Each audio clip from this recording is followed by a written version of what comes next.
Hi, today I'm going to discuss a little bit about Hanukkah and why the miracle of the oil was so significant.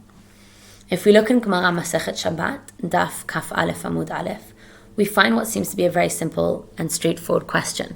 Mai Hanukkah? What is Hanukkah? According to Rashi, the question the sages are posing is which miracle is the reason for establishing the festival of Hanukkah? It seems like a simple question. But we all know that after we defeated the Cheshmonaim, we went into the Beit HaMikdash and we found one small jug of oil.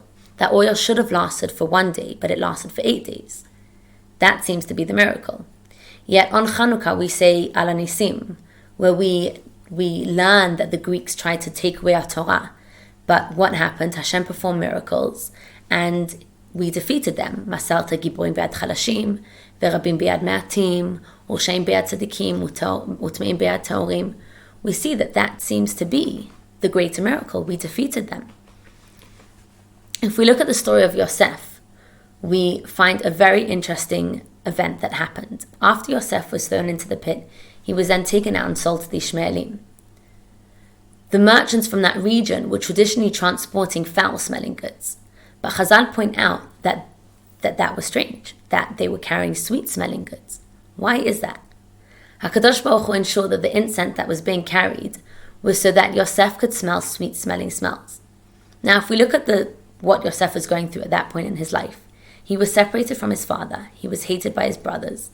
He was thrown into a pit. He was taken out and sold to the Ishmaelim. He went from the 49th level of Kedusha, living in his father's home, to a place of complete Tumah. I'm not sure if smelling a sweet smell is going to change anything. Rav Chaim Shmulevitz, Zecher Tzaddik Bracha in Sichot Musar, encourages us to look deeper and investigate why this sweet-smelling smell was so important. At a time where Yosef was in absolute darkness, things were not going right for him, Hashem was sending him a little message, just to say, I know you're finding life hard, and you think that I'm not with you, and you've lost all hope. I just want to remind you that there is hope. And he sent this little neshika, just to remind him that Hashem was with him.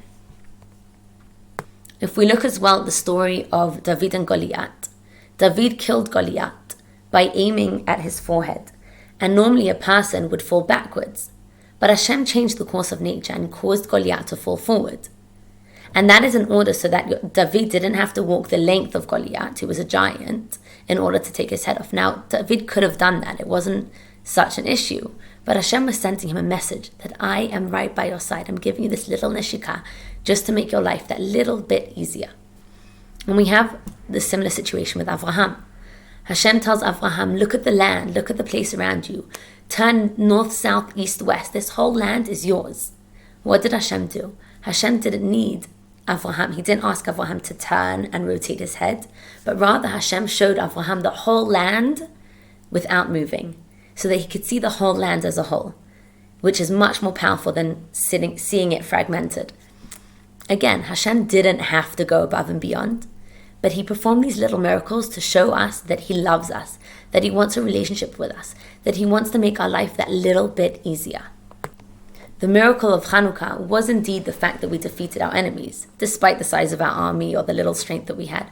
But what we choose to celebrate is that little oil, the little neshika that Hashem is sending us.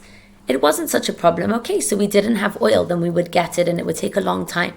But Hashem is saying, no, I want to make this little miracle for you to show you that I am with you, that I want a relationship with you.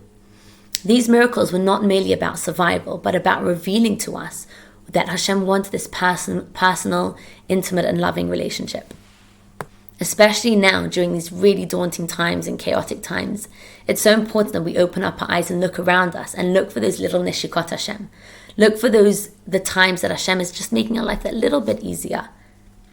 Hashem continues to leave an imprint on our lives and the world.